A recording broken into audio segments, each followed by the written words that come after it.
আজকের ভিডিওতে আমরা জানব আমাদের শরীরে যে প্রধান যৌন হরমোন টেস্টোস্টেরন এটি কি কি কারণে প্রত্যেকদিন আপনার শরীর থেকে কমে যাচ্ছে এবং এই কমে যাওয়া ঠেকানোর জন্য আপনি কোন কোন কারণগুলোর উপরে বেশি জোর দিয়ে কাজ করতে পারবেন, এতে আপনার সবথেকে ভালো ফলাফল পাবেন।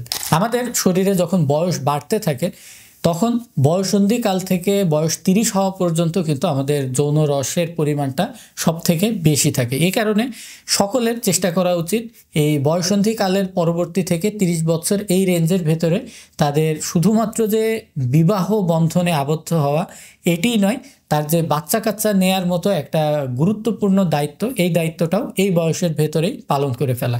কারণ এই 30 পার হবার পর থেকেই কিন্তু আমাদের প্রতি বছর শরীরে যৌন রসের প্রাকৃতিকভাবেই একটা ঘাটতি তৈরি হতে থাকে। অর্থাৎ মেয়েদের ক্ষেত্রে যেমন মেনোপজ বলে আমরা, যে মাসিক বন্ধ হয়ে যায়, বাচ্চা নেওয়ার ক্ষমতা বন্ধ হয়ে যায়, এটা আমাদের দেশে সাধারণত 45 বছরের আশপাশে হয়ে থাকে।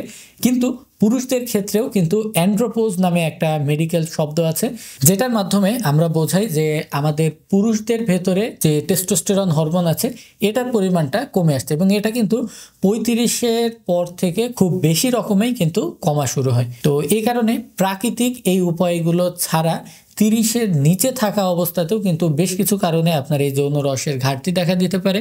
এর ভেতরে আমাদের সমাজে একটা খুব মহামারী হয়ে গেছে যে প্লাস্টিকের ভেতরে থাকা বিপিএ নামক একটি কম্পাউন্ড আছে, এন্ডোক্রাইন ডিসরাপ্টর হিসেবে কাজ করে। কথাটা শুনতে অনেক কঠিন হলেও সহজ ভাষা হচ্ছে এই প্লাস্টিক আপনার শরীরের ভেতরে, সেটা হোক খাবারের বোতলের পানির থেকে অথবা আপনার যে মশলা রাখার কৌটা হোক সেটার থেকে, যেভাবেই ঢুকুক না কেন, আমাদের শরীরের নর্মাল যে যৌন রসের যাওয়া আসার রাস্তা এবং কাজ করার রাস্তা আছে এগুলোকে ব্লক করার মাধ্যমে কিন্তু প্লাস্টিকগুলো আমাদের এই যৌন রসের পরিমাণটাকে কমিয়ে ফেলছে। এই কারণে যদি আপনি কোনো প্লাস্টিকের কোনো জিনিস কিনতে যান তাহলে একটু খেয়াল করে দেখবেন যে এর গায়ে বিপিএ ফ্রি এই জিনিসটি লেখা আছে কিনা। যদি বিপিএ ফ্রি থাকে সেক্ষেত্রে কিন্তু ঝুঁকির পরিমাণটা কিছুটা কমবে, কিন্তু পুরোপুরি রূপেই ঝুঁকি চলে যাবে না। গবেষণাতে দেখা গেছে যে কিছু মৃত মানুষের অন্ডকোষ পরীক্ষা করে সেগুলোর ভেতরে খুব বেশি পরিমাণে প্লাস্টিকের মাত্রা বাড়া শুরু হয়েছে, যেটা 2 থেকে 4 মিলিগ্রাম পর্যন্তও কিন্তু পাওয়া গেছে, যেটা কিন্তু আমাদের অন্ডকোষের সাইজ এবং ওজন অনুযায়ী অনেক বেশি। ঠিক একইভাবে কিন্তু এই জিনিসগুলো আমাদের ব্রেন এবং শরীরের অন্যান্য অঙ্গেও জমা হতে থাকে। এর পরবর্তী যে বিষয়টি আপনাকে যৌন রসের ঘাটতিতে ফেলে দিবে সেটি হচ্ছে আপনার শরীরে তৈরি হওয়া অতিরিক্ত মেদ। যার শরীরে চর্বির পরিমাণ যত বেশি তার শরীরে অ্যারোমাটেজ নামক একটি এনজাইমের পরিমাণ তত বেশি।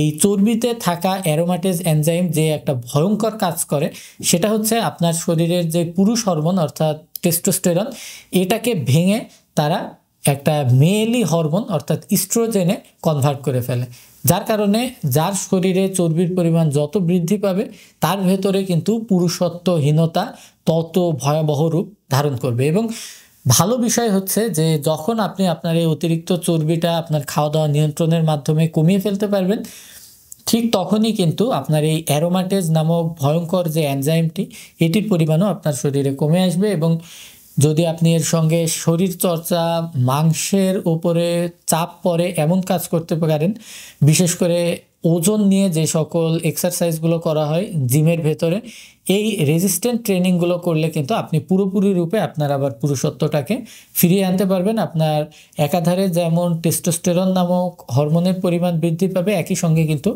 গ্রোথ হরমোনের পরিমাণটাও বৃদ্ধি পাবে, যেটা আপনার হাড়কে মজবুত করে, মাংসকে ঘন করে এবং আপনার ওভারঅল যে ভাইটালিটি আছে এই সজীবতাকে বৃদ্ধি করে। এছাড়াও যদি আপনার ভেতরে কোনো রকম মোটরসাইকেল অ্যাক্সিডেন্ট বা সড়ক দুর্ঘটনার কারণে ব্রেনে কোনো রকম আঘাত পড়ে, এই ব্রেনের আঘাতের কারণেও কিন্তু আপনার শরীরের এই যৌন রসটা ঘাটতি হতে পারে। অথবা যদি ব্রেনের কোনো টিউমার থাকে যার কারণে প্রোল্যাক্টিন নামক একটা রস আপনার ভেতরে বেড়ে যায়, সেক্ষেত্রেও কিন্তু ব্রেনের এই সার্জারির কারণে আপনার এই রসের পরিমাণটার ঘাটতি দেখা দিতে পারে এবং পুরুষত্বহীনতা আসতে পারে। বিভিন্ন রকম কঠিন কঠিন ঔষধ আছে যেগুলোর সাইড ইফেক্টেও কিন্তু আপনার ভেতরে এই জটিলতা আসতে পারে। এই কারণে চিকিৎসকের পরামর্শ এবং নিতান্তই প্রয়োজন ছাড়া চেষ্টা করবেন যে কোনো রকম অনলাইন থেকে কেনা ওষুধ বা রাস্তাঘাট থেকে কেনা ওষুধ বা ডাইরেক্ট ফার্মেসি থেকে নেওয়া ওষুধ খাওয়া থেকে বিরত রাখতে। এবং আপনার ভেতরে যদি পুষ্টির ঘাটতি থাকে, বিশেষ করে ফ্যাটি অ্যাসিডের ঘাটতি দেখা দেয়, সেক্ষেত্রে কিন্তু আপনি এই যৌন রসের ঘাটতির ভেতরে পড়তে পারেন। আপনার পেটের রোগের কারণে যদি আপনার খাবারের পুষ্টি আপনার রক্তে পৌঁছাতে না পারে, তখনও কিন্তু আপনি এই জাতীয় সমস্যা ফেস করতে পারেন।